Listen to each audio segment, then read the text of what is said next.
Alright, ladies and gentlemen, welcome back to the show. You're now tuned into CFRE 91.9 FM. It is your man, DM C.O.O.L. You're now tuned into C.O.O.L Radio. Welcome back to the show, people. So, as promised, we have our guest in for tonight. Once again, like I've been saying at the top of the hour, she is a recording artist. She is an actress. She is a model. She is pretty much one of the most hardest working people in the GTA, and she's about to make her brand known throughout the entire world as we know it. Mark my words, people. You already hear first on C.O.O.L Radio because we all are about the exclusives. And she come in rocking the cool ass mohawk, looking like Storm in the X-Men. Got to give you props for that one. Ladies and gentlemen, she is the one and only, the lovely and talented Isys Alexis. Welcome to the show. Thanks for having me. I love the support. Oh, you already know. I support my people. You already know how I do. So we have a lot to discuss on tonight's episode, but let's get into, the basics, shall we? So, you are a recording artist. You're pretty much everything rolled into one. So I gotta ask you, which one came first? Came first.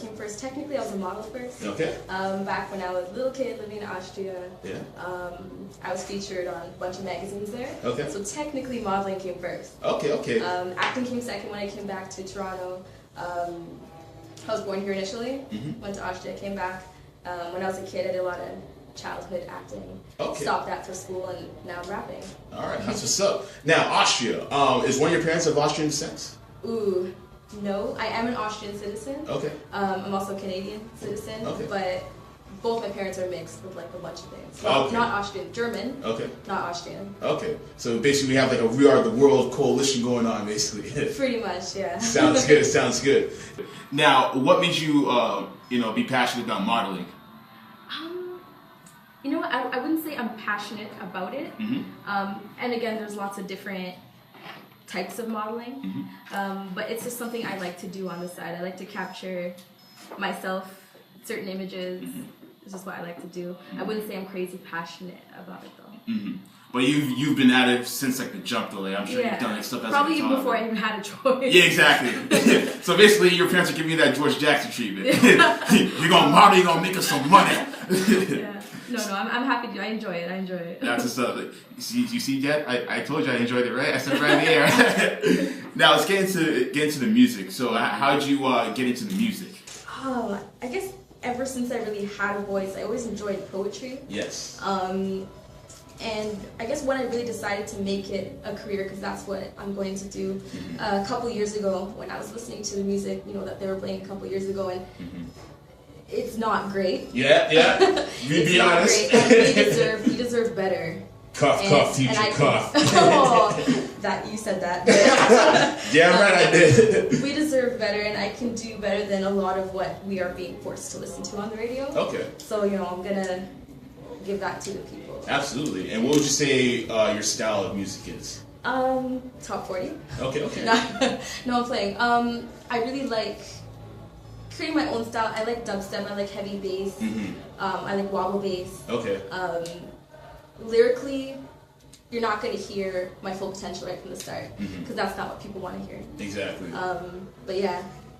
So basically, you're able to bring the party element, but if you really want, to dive deep down into like the psyche of someone and just kind of connect with them on that level, you also have those types of records as well too. Yes, sir. All right, that's what's up. So it's pretty much like the hidden trump card, so to speak. Yeah.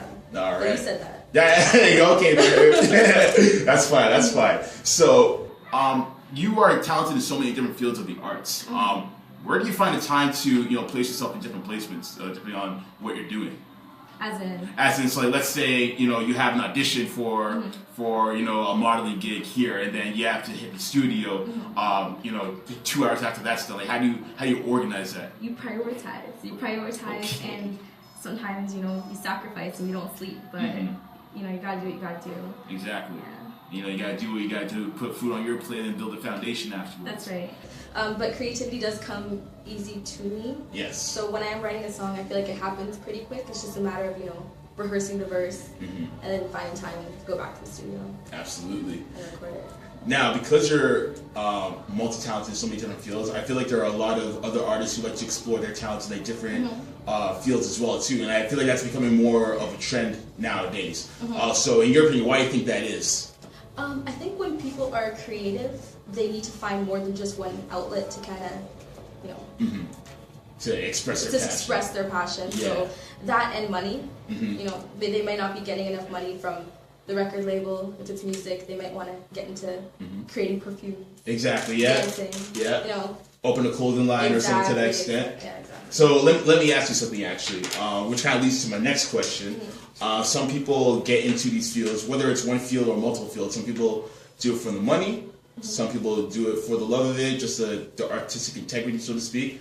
Other people are able to kind of combine it into both. Where do you fit yourself in that spectrum? I'm not sure I've been around long enough to know that. Okay. But right now, I really just want to focus on my music. And, you know, if other opportunities come knocking, I'm going to answer the door and do other things as well. Not really going to try to put my foot into every single pool right off the bat. Yeah. You just want to like master one and then master the other one after. Yeah, I mean, not to be, you know, full of myself or anything like that, but modeling kind of just came because of the way I look. Yeah. But there is more to me than the way I look, and that's why I really want to do music. Okay. Let's go to the modeling thing for a second. Yeah. What's the biggest misconception you've heard about the modeling industry and something that you want to like correct? That's difficult because again, modeling is so vague. There's glamour modeling, there's runway, there's hand modeling. Yeah. I think maybe a misconception is, you know, all models are bone thin. Like I said, modeling has so many different niches. Anyone can basically be a model. If you want to model for Canadian Tire, you have to have a certain look. Yeah. So that's one of the, I guess, misconceptions that. And do you feel that? Yeah. And do you feel that? And like you just said, actually, like anyone can be a model. Do you feel like because of like social media platforms, like maybe like Instagram, for example, that someone could just, you know, take a selfie and do like this, that, they're automatically a model? Like how do you feel like when someone has that perception in their head that they can just be like selfie and then they're a model? Like how do you feel about that? No. Just no. No, Instagram models? Yeah. No. I don't. Are those considered models?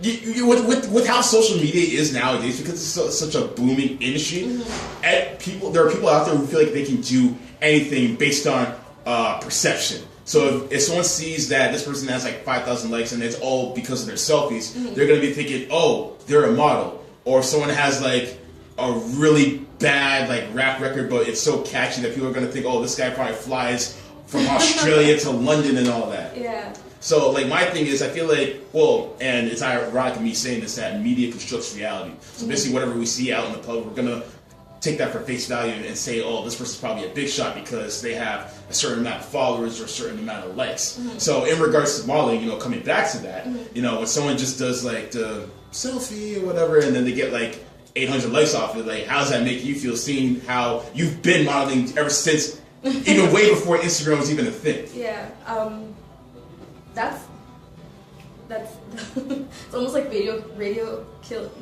the radio star. Yeah.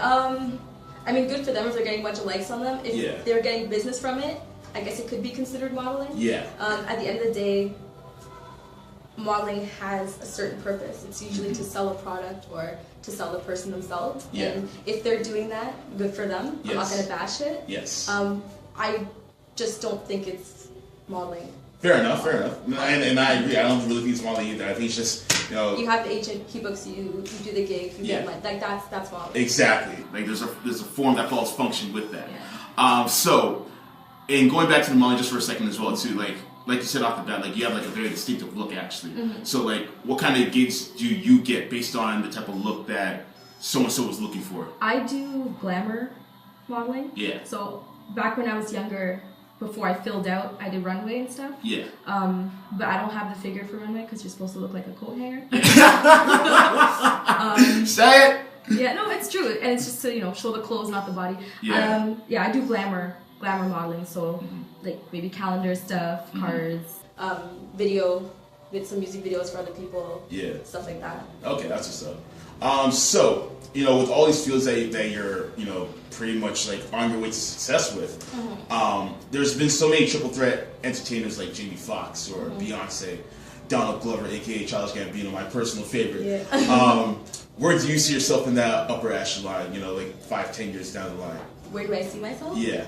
I just see myself on top, but I'm not going to compare myself to anyone. But those are some big names you... Yeah, just to name a few, and I wasn't trying to pin you to them, but like just some of the ones that I kind of noticed that have been around for a long time and they've been like active as A, B, and C, for example. Yeah. So at the top, no comparisons, just Isys. So I like to hear.